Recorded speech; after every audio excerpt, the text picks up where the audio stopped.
Hey guys, it's Kevin again, and in this video I'm going to be reviewing Season 4, Episode 11 of Glee called Sadie Hawkins. Now, I really wasn't looking forward to this episode. I wasn't expecting much from it because of all the stuff that was coming from it. It just sounded like a really poor, done episode. And the first time I saw this episode, I was kind of doing two things at the same time because I was on a live chat on this thing called Connect TV where you can basically talk about the show you're watching. If you guys know Michael Buckley from What the Buck, he basically does a Glee chat, and I was kind of focusing more on that than the screen. So I watched the second time, and I loved the episode. I have to say, I didn't find anything wrong with this episode. I found it to be really great. And this is actually my second time doing. The first time I did this, I was interrupted, so hopefully I don't get interrupted this time. But let's get into the episode. The basic plot of this episode, we basically see a flashback to Tina, basically, how she's saying how prom is like 150 days away, and she says they always have to wait for the guys, so she said the girls should get a chance, and so she makes the Sadie Hawkins dance, basically. And this was a very Tina-centric episode. Tina and Blaine, this is their episode, I have to say. Sorry, almost set on my glasses, but this was definitely a Tina and Blaine-centric episode, because we find out Tina has feelings for Blaine. A lot of people are trying to say, what? And I can see where it's coming from. I mean, we've kind of seen it this season, I think. I think we started seeing it once in Swan Song when they became Cheerios together. I think really that's when it started to happen. And, you know, I think they're trying to develop a friendship between Tina and Blaine. She basically asks him out to the dance. He rejects her. And then we find out that Blaine likes Sam. And from then she says, okay, let's just go to the dance as friends. And everything's going great. And he basically, in the end, they actually have a very nice time at the dance together. But in the meantime, and this was the really funny part of the episode, Blaine and Sam are trying to figure out how the Warblers could have cheated. And, they realized that they did all these backflips, and they said, wow, they couldn't have done all those backflips, that many backflips. And they tried to figure out why this guy Trent was not, why the Warbler Trent, who, you know, we've all come to love, I think. I think Trent's everybody's favorite Warbler right now.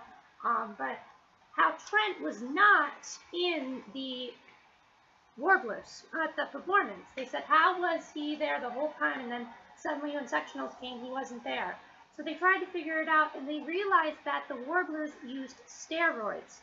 But Trent denied, didn't want to use the steroids because he felt it was wrong, so he did not perform for sectionals.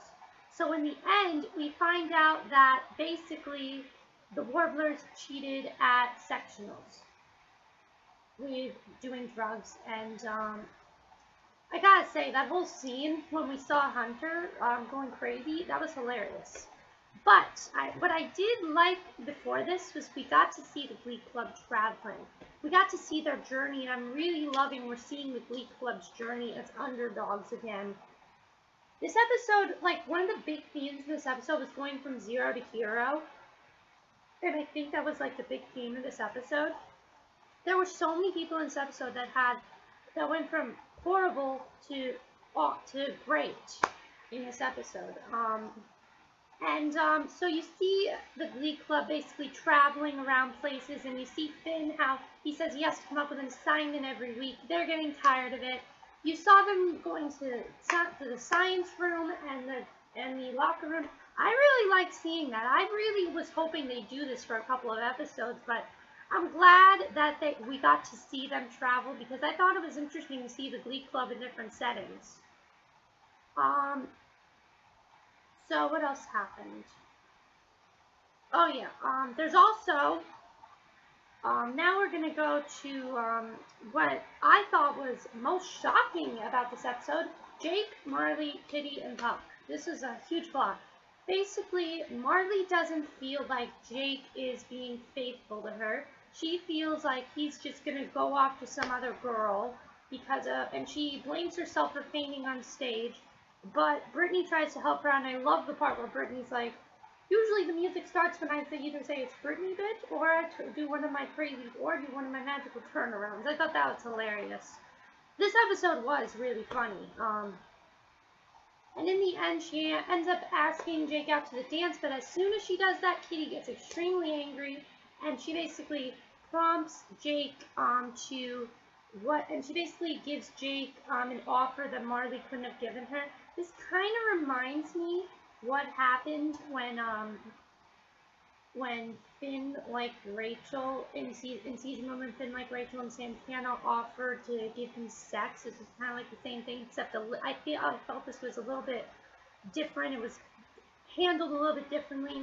This time, though, Jake doesn't know what to do. He goes to his brother, and his brother says, okay, I don't want you to make the same mistakes that I made. I made a lot of bad mistakes. He tries to get Kitty not to do things, and I think he was trying to ask her, why are you doing these things? And he ends up asking her out. And at first I'm like, okay, this is gross. Because if you watch the scene, it's kind of gross. But then, when we get to the dance, what the heck? They're like so cute together. It's crazy, because on one hand, they are like completely just no strings attached, and then on the other hand, you see them as great friends. I don't want them to get together, but I would like them to be definitely friends, because I think Puck is the perfect person to finally turn Kitty around. We saw a very different side of Kitty in that scene with Puck. She was playfully, she was being very playful, very mature, I think, about this. I was so surprised at how mature she was when she was with Puck in that scene. Her hair was down. She looked beautiful. Normally, Kitty looks ugly. I have to say. Everybody says that when she looks angry in ugly in the Cheerios uniform. That's getting old. I really don't want that anymore. It's getting old. But in the end, though, I really enjoyed the Kitty and Puck scenes. Now we're gonna go to NYADA. Oh, before I talk about that, we did see Warren and Becky and Sugar.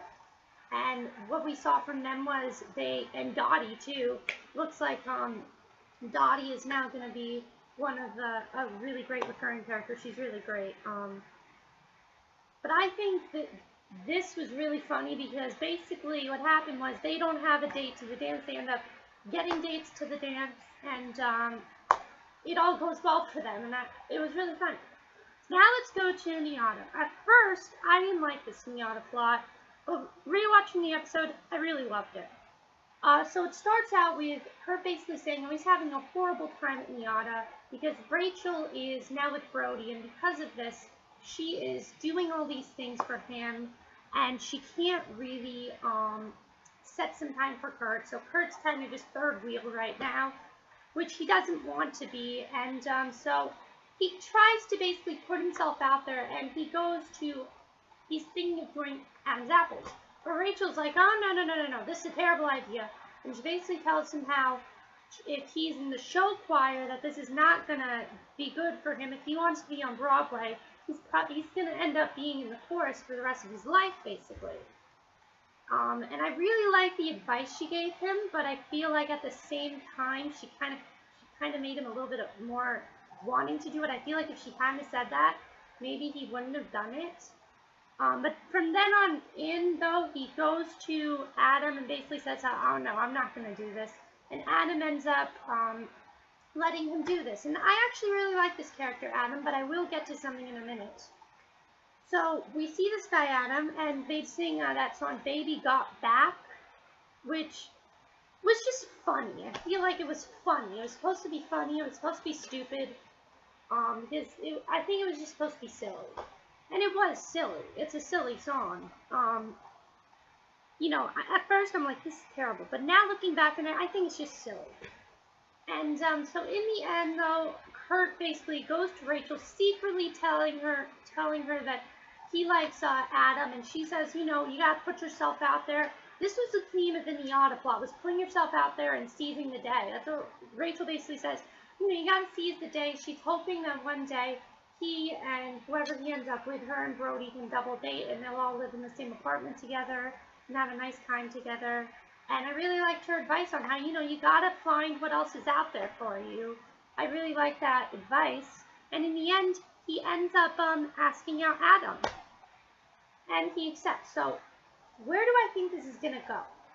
Here's what I didn't like. I feel like Adam and Kurt should just be friends. They would be great as friends, but I do not want them to get together because I really feel like Blaine and Kurt should stay together, or it should either be Kurt and Adam as friends and Blaine and Kurt dating, or both of them as friends, or just Adam, Kurt, and Blaine all as friends. I don't think it should be Kurt and Adam dating and then Kurt and Blaine just friends. I don't want it to be that way. It should either be Kurt and Adam are friends, and then Kurt and Blaine are dating, or Kurt, Adam, and Blaine are all friends. I'd like it that way because I feel like Adam really, he's a great friend to Kurt, but I don't really see him being like a boyfriend to Kurt. I don't really see that. So then we get to the Rachel stuff, and at first Rachel really annoyed me in this episode, but I think I realized where she was coming from. Basically, she planned out this whole dinner for Brody. She cooked everything, and Brody's late on the train, and he says how, the train was late, I'm sorry, and he basically says how he waited all day for that train just to see her, and in the end, they end up dancing, and it was actually a really cute theme. I liked it. And in the end, he says, well, so this doesn't happen again. Maybe I'll just get an apartment. And Rachel says, why don't you just move in? I think this is going to be hilarious, especially with Kurt. I think this is going to get hilarious. Because one, what the hell is Kurt going to say about this? Two, Rachel, Brody, and Kurt living together. I don't know if this is such a great idea because we don't know what's going to happen with the living conditions. Number three, what does Rachel think she's doing? I mean, she's only known this guy for a couple of weeks, and now she's dating him. I think it's good for Brody and her to have a relationship, but I think she should just take things slow. But I think Rachel's trying to just live in the moment and seize the day, basically. And that's basically how the episode went. The episode basically ends with everything turning out well. And this was a very lighthearted episode of Glee. Not much emotion, not too much sadness. Really, it was a funny episode, I have to say. It was very fun. I also liked how, I didn't talk about this, they had actual music playing in the background with this song that I loved. I loved the song that Marley and Jake were dancing to when Marley was talking to him. And it was this song right here.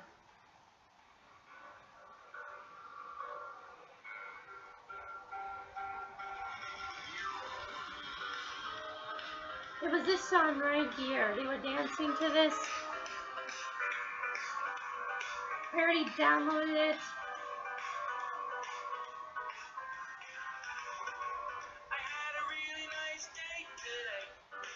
I met a girl on the MTA. Yeah, the song though, I really liked that song. I felt like it was a really fun song. Just a fun song to dance to. I liked that they were actually playing real music and not the regular do do do do do do do do, you know, not something like that. Overall though, I have to say I really did enjoy this episode of Glee. I thought it was a perfect way to start off the new season. Definitely very interested to see what happens with Kurt and Adam, especially Kitty and Puck. I'm really interested to see what happens with them. And I really like this Tina and Blaine friendship and the Blaine and Sam friendship, of course. So I'm really interested to see what happens with all this stuff. I mean, what is Sam going to say to Blaine when Sam finds out Blaine likes him? What's going to happen with Kurt and Adam? What's going to happen with this Rachel, Brody, and Kurt situation? What do you think it's going to be like when they live together? Let me know. Looks like in the next episode, Quinn and Santana are going to return because Rachel is going to be doing this topless scene possibly, but they're going to try and get her to not do it. And New Directions has to pay money. They don't have enough money to go to regional, so they have to make shirtless calendars, which I'm sure is going to be a very funny episode. So really looking forward to next week's episode. That is my review of Glee Season 4, Episode 11, Sadie Hawkins. Let me know what you thought of this episode. Seems like a lot of people really liked this episode. I myself loved this episode. Perfect way to start off the season. 10 out of 10. Great episode. So that's it for my review, and I'll see you guys next time. The next review will be the Vampire Diaries. So see you then. Bye!